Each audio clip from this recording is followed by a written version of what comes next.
You were fine all this time, I was inside out. Put my heart in your hands till it came back round. Didn't think that you'd fallen so deep. Didn't know that I had it in me. Guess my sanity breaks away too easy. Bring it to a heart, back down. Bring it to a heart, you're whack and it's all your fault. Back down. Bring it to a heart, you're whack and it's all your fault. Back down, back down, back down, back down. Hi guys, কি অবস্থা? কেমন আছেন সকলে? বৃষ্টিতে অবস্থা দেখতেই পারতেছেন, জুতা জামা প্যান্ট সব কিছুর অবস্থা খারাপ। আর আমি সকাল থেকে বসে আছি, এখন বাজে 3টা। বৃষ্টি কখন থামবে? কিন্তু না, এতদিন ছিল যে বৃষ্টি হয়েছে, একবার দুইবার থামছে, কিন্তু আজকে সেই সকাল থেকে পড়তেছে তো পড়তেইছে, থামাথামির কোনো নাম নাই। যাই হোক, এখন নিরুপায় হয়ে এখন একটু কমছে, যার কারণে নিরুপায় হয়ে বের হচ্ছি এই বৃষ্টির ভিতরে। রেইনকোট আমি পরবো না, এই গরমে রেইনকোট পরতে আমি রাজি না। বের হচ্ছি গৌরীপুরের উদ্দেশ্যে, বাকিটা যেতে যেতে বলতেছি চলেন। গৌরীপুর হচ্ছে আমার এই বর্তমান বাসা থেকে প্রায় 17 কিলোমিটার। আর গৌরীপুরে যাচ্ছি সেই সার্ভিস সেন্টারে, যেখান থেকে আমার টিভিএস RTR বাইকটা নিয়েছিলাম। তো ওনাদের ওখানে একটু খোঁজখবর নিতে যাচ্ছি।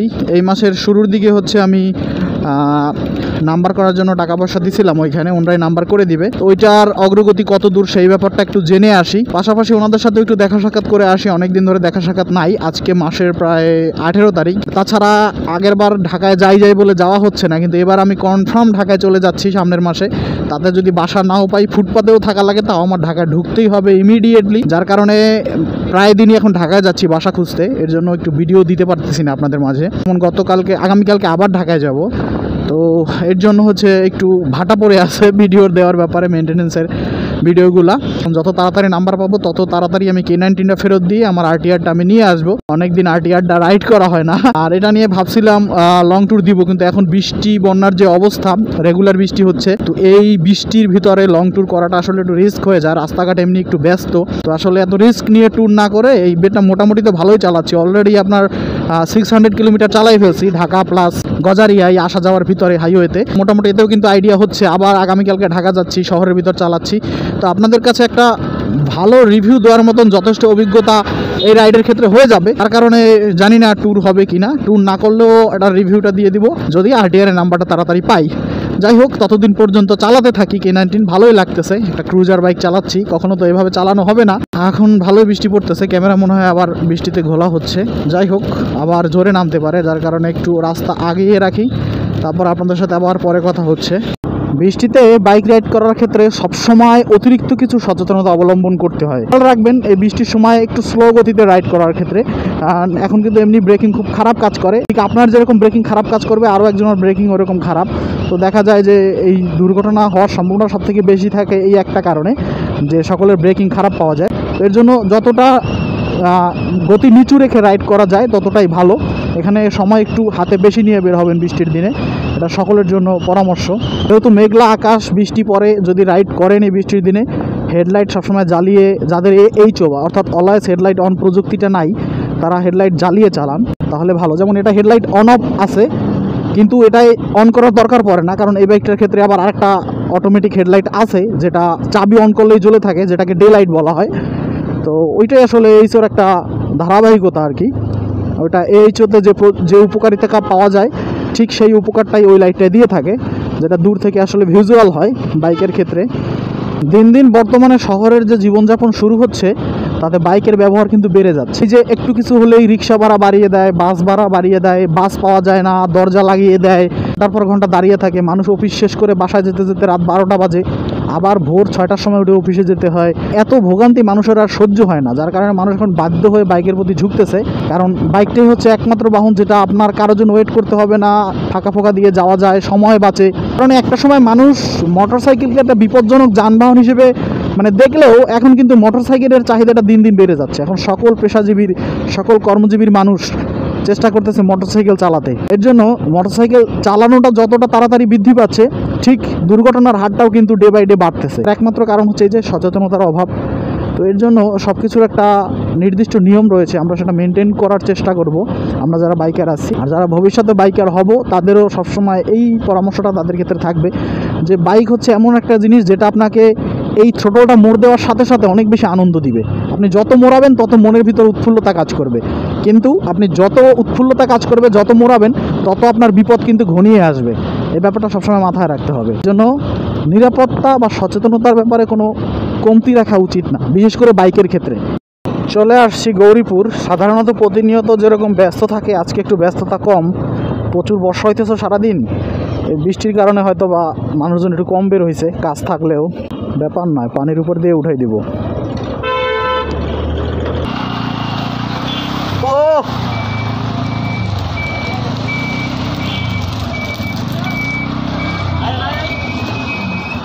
থামাইলাম, খোঁজ খবর নিলাম। নাম্বারটা আসতে আর কিছুদিন সময় লাগবে, কারণ বিআরটিতে কাজ একটু স্লো করতেছে। আপনাদের একটা জিনিস দেখাই, দেখেন অত্যাচার কাকে বলে। এরকম একটা এক্সেলে এই টাইপের ভারী 3টা বক্স লাগাইয়া টানে। চিন্তা করেন, এটা একটা কোম্পানির গাড়ি, মানে তারা ব্যবহার করে তাদের সার্ভিসের জন্য, একই কোম্পানির গাড়ি তাদের এইটা, মানে এটা চালাইতে চালাইতে এটাকে ডেট বানাই ফেলছে, এটার আর কিছু নাই। মানে পৃথিবীর যত অত্যাচার আছে সব এটার উপর করা হয়েছে। এখন এইটাও ঠিক সেই পর্যায়ে যাচ্ছে। এটার অলরেডি ইঞ্জিনের ক্র্যাঙ্কশেপ বাদ হয়ে গেছে, এখন ওইটার ইঞ্জিনটা ভালো আছে শুনছি, ওইটার ইঞ্জিনটার ক্র্যাঙ্কশেপটা খুলে এখন এইটা লাগানো হবে। তাইলে মনে হয় এটা যদি একটু মানুষ হয়, চিন্তা করেন কি পরিমাণ ওয়েট। একটা ব্যাপার কি যে এটা ওয়েট নেওয়ার জন্য বানানো হয়েছে, তাই বলে এত টানা, এতে আমার মনে হয় সুবিধার থেকে অসুবিধাই বেশি হয়। কারণ আপনার যে মেনটেন্যান্স কস্ট চলে যায়, দেখা যায় ওই টাকা দিয়ে একটা ভালো বাইক যদি কিনতো তাহলে ভালো হতো। এক্সেল হচ্ছে পারিবারিক যে কাজগুলো আছে সেগুলোর জন্য ঠিক আছে, আবার বস্তা টস্তা টানা যায়, কিন্তু এত ভারী বক্স, পুরো গাড়ির টোটাল গাড়ির যা ওয়েট তার থেকে এই 3টা বক্সের ওয়েট বেশি। সেম এটাও সেই জিনিস লাগানো ছিল, তো এখন এটা সম্পূর্ণরূপে বাদ। ওই যে দেখেন ক্লাম ঠালাম লাগানো আছে, এই যে ঝালাই করা। এই হচ্ছে অবস্থা গাড়ির। মানুষ বাঙালি কিনা পারে সর্বোচ্চ ব্যবহার নিশ্চিত করছে এই জিনিসটার, মানে যে টাকা কিনছে সেই টাকা উসুল করে ছাড়ছে। শেষ গৌরীপুর শোরুম থেকে চলে যাচ্ছি, কথাটা তো বললাম ওনাদের সাথে। এখন যাব হচ্ছে ভবেরচর। ভবেরচর যাওয়ার আগে বাউশিয়া নামে একটা জায়গা আছে, যেখান থেকে একটু নদীর পাড়ে ভিতরে ঢুকলে একটা পিঠার দোকান আছে। ওই পিঠার সাথে প্রায় 25 থেকে 30 রকমের ভর্তা পাওয়া যায়। গতকালকে খাইছি ভাত দিয়ে ভর্তা, আজকে খাবো পিঠা দিয়ে ভর্তা, এবং খুব স্বাদযুক্ত। অনেকবার খাইছিলাম, তো হঠাৎ করে মনে পড়লো শাকিল ভাইয়ের আজকে আবার ছুটি, শনিবার। তো উনি হচ্ছে ওনার বাসা ওইখানে, তো উনি এখানে ব্রিজের উপর আছে, দাউদকান্দি আসছিল, ব্রিজের উপরে আমার জন্য ওয়েট করতেছে। তো আমি এখন যাচ্ছি ওনাকে সাথে নিয়ে, তারপরে যাব পিঠা খাইতে। দেখি, অনেক দিন খাওয়া হয় না স্বাদযুক্ত পিঠা। আপনাদেরও আজকে একটা পিঠার রিভিউ হয়ে যাবে কালকের মতন। কালকে তো ভর্তা ভাতের রিভিউ ছিল, আজকে পাবেন পিঠার রিভিউ। চলেন যাই, তারপরে দেখাচ্ছি।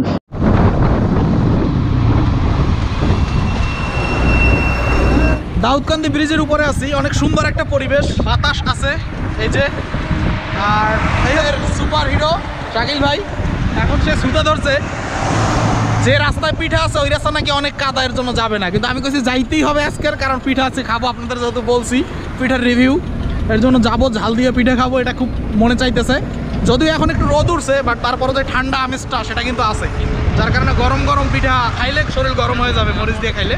আর পরিবেশটা আপনাদের একটু দেখাই, এই হচ্ছে পরিবেশ, জাস্ট ওয়াও, অসাধারণ একটা ভিউ। কয়দিন পরে ট্রলার দিয়ে ঘোরার প্ল্যান চলতেছে, এখানে ট্রলার দিয়ে ঘুরবো, সেই হবে এই ভিডিও আপনারা পাবেন, অপেক্ষা করেন। ওকে, আমরা অনেকক্ষণ এইখানে দাঁড়াই দাঁড়াই পরিবেশ উপভোগ করলাম। এখন K19 চালাচ্ছে আমাদের শাকিল ভাই, সুপার হিরো, আর আমি চালাচ্ছি 4V। ওরে বাবা, অনেকদিন পর উঠলাম 4V-তে। এই ইঞ্জিন কিল সুইচ আছে, ইঞ্জিন কিল সুইচ। হ্যাঁ ঠিক আছে। ইস, কেমন কেমন লাগতেছে একটা ক্রুজার বাইক থেকে 4V-তে আসার পরে। ক্যামেরার অ্যাঙ্গেলটা ঠিক করে নিলাম। ওকে চলুন যাওয়া যাক। ও, আমার এখন একদম আনইজি লাগতেছে 4V-তে উঠা। ওই ক্যাপিটি চালানোর পর NS চালাই যেরকম ফিল হয়েছিল, এটাও সেই অবস্থা। স্বাভাবিক ব্যাপার, আপনি যখন এক মুড থেকে আর একটা মুডে চেঞ্জ হয়ে যাবেন। আমার যেরকম আনইজি লাগতেছে সেরকম শাকিল ভাইয়ের এখন আনইজি লাগতেছে। কেন সে তো ক্রুজার বাইক চালাতে অভ্যস্ত না।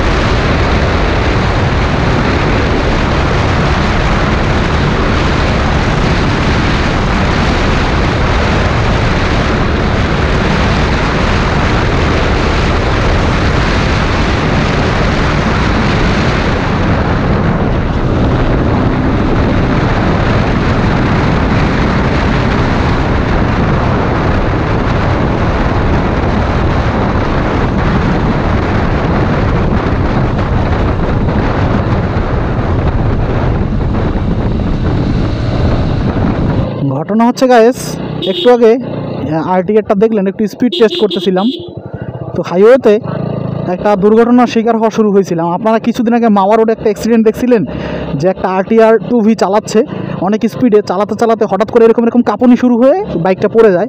ঠিক আমার সাথে ওই ধরনের ঘটনা ঘটা শুরু করছিল। তবে শাকিল ভাইকে সাথে সাথে আমি জানাইলাম যে ভাই এই কাহিনী একটু আগে তো পড়া ধরছিলাম, এটা হইলো কেন? তো উনি বললো ভাই এটা কমন সমস্যা। কী সমস্যা? সেটা হচ্ছে যে এটার বল রেসার নষ্ট হলে আরটিআর এরকম করে। এবং উনি আমাকে সাথে সাথে জিজ্ঞেস করছে আপনি কি হাত ছাড়ছিলেন? আমি বলছি হ্যাঁ আমি হাত ছেড়ে চালাচ্ছিলাম। বলছে হ্যাঁ, যখন এটা এই বল রেসারের সমস্যা হয় তখন বল রেসার যদি পরিবর্তন না করা হয় তাহলে ওই হাত ছেড়ে দিলে বা একটু স্টিয়ারিংটা একটু আলগা করে ধরলেই এরকম কাঁপুনি দেয়। এটা আসলে আরটিআরের সমস্যা না, এটা আসলে বল রেসার পরিবর্তন না করার সমস্যা। আবার 4V বা আরটিআর একটা প্রবলেম আছে যে বল রেসারটা একটু তাড়াতাড়ি নষ্ট হয়, যেটা নষ্ট হয় হতেই থাকে। তো এই 4Bর ওনারটা একবার চেঞ্জ করছে, আরও একবার 2বার চেঞ্জ করছে, আবারও সমস্যা হয়েছে। তো এখন এখন পরে আমি চালিয়ে বলার পরে আসলে বুঝতেছিলাম যে এখন যে দিচ্ছি আসলে বল রেসারের সমস্যা, একদিকে টাইট একদিকে লুজ এরকম একটা অবস্থা। তার মানে যারা 4B আরটিআর ইউজ করেন তাদের ক্ষেত্রে সাবধান, আপনারা স্পিডে রাইড করার সময় আপনার বাইকের বল রেসার যদি নষ্ট হয় সাথে সাথে পরিবর্তন করে ফেলেন, নাহলে বিপদ ঘটতে পারে। চলে আসছে পিঠার দোকানে, পিঠা খাবো এখন, তারপর কথা হচ্ছে। মানুষ ওইটারে কত কিছু বলে, কিন্তু এটা তো আসলে বল রেসারের কারণেই হয়েছে।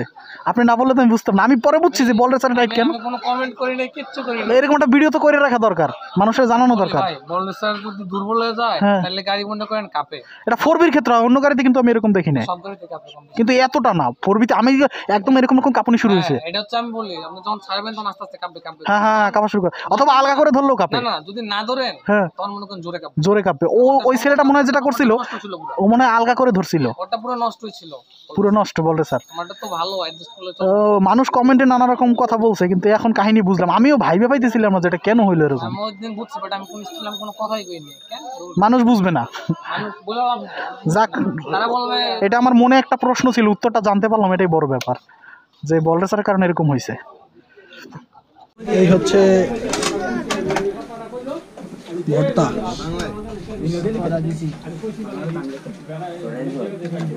এতগুলো ভর্তার নাম বলা সম্ভব না।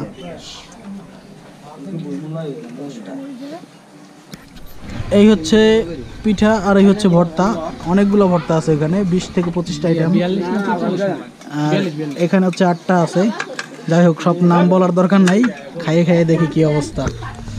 গরম গরম পিঠা, 42 রকমের।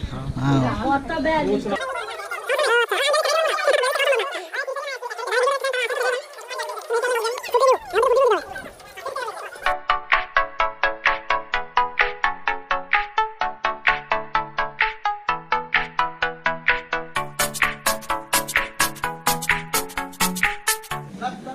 এখানে দোকানে অনেক মানুষের জন্য দেখাইতে পারলাম না। আর আমি ঝাল পছন্দ করি, কিন্তু এখানে ঝালটা এতটা মারাত্মক, কান টান সব গরম হয়ে গেছে। পিঠাটা সাংঘাতিক লাগছে। ওই বাবা, এই যে এই কাঁপুনিটার কথা বলছিলাম, দেখছেন সাইডে দিলে কি কাঁপে। এই যে স্টিয়ারিং বল রেসারের সমস্যা এর জন্য। যাই হোক, বেশিক্ষণ সাইডে দিলে আবার অ্যাক্সিডেন্ট করব, দরকার নাই। এখান থেকে ফুয়েল নিতে হবে। অলরেডি মনে হয় ফুয়েল নেওয়ার জন্য ঢুকছে শাকিল ভাই আমার গাড়ি নিয়ে।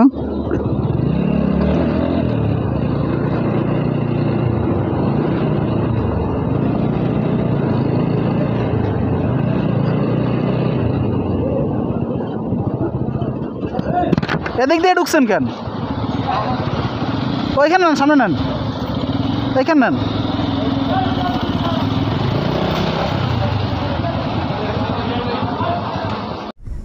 সন্ধ্যা হয়ে গেছে, এখন 7টার মতন বাজে, কিন্তু যেহেতু এখন 7টা বাজে আসলেই কি একটু টাইমটা দেখি, কারণ অনেক আগে দেখছিলাম তো 7টা বাজতে আর মাত্র 10 মিনিট বাকি আছে, যার কারণে অন্ধকার। খুব সুন্দর একটা পরিবেশে আছি। এই যে দেখেন টলটলা নদী, সূর্য ডুবে যাচ্ছে ওইদিকে, আর এই হচ্ছে নদীর পাড়ের বাঁধ। এখানে একটা ইপিজেড হচ্ছে, এই হচ্ছে আমাদের গাড়ি, এই হচ্ছে রাস্তা। পরিবেশটা সুন্দর না? যাই হোক, আজকে সারাদিন তাহলে ভালোই কাটলো, যদিও সকাল থেকে সেই দুপুর মানে 4টা পর্যন্ত, প্রায় 3:30 পর্যন্ত বৃষ্টি ছিল, কিন্তু লাস্টের যে বিকালটা যখন বের হয়েছি তখন থেকে এখন পর্যন্ত আবহাওয়া দুর্দান্ত ভালো আছে। দিনটা অনেক ভালো কাটছে, দেখলেনই তো। নদীর পাড়ে দাঁড়াইলাম, ব্রিজে পিঠা খাইলাম, তারপরে এই যে এখানে চটপটি খাইতে আসলাম। এখন এখানে কিছুক্ষণ বসে তারপর ভিতরে যেয়ে চটপটি খাবো, কিন্তু ততক্ষণে সন্ধ্যা হয়ে যাবে, যার কারণে ভিডিওটা এখানেই শেষ করে দিচ্ছি। আশা করি পুরো ব্লগটা আপনারা দেখছেন। আর আরটিআর সম্পর্কে খুবই গুরুত্বপূর্ণ একটা ইনফরমেশন দিচ্ছি, কিন্তু ওটা মাথায় রাখেন যে কাপাকাপি, এটা আমারও একটা প্রশ্ন ছিল, কিন্তু আমিও জানতে পেরে আসলে হ্যাপি যে ব্যাপারটা আমি জানতে পারছি। এটা আমারও একটা কৌতূহল ছিল, আপনাদেরও জানাইলাম। এখন থেকে ব্যাপারটা যারা আরটিআর ইউজার রয়েছেন তারা মাথায় রাখেন।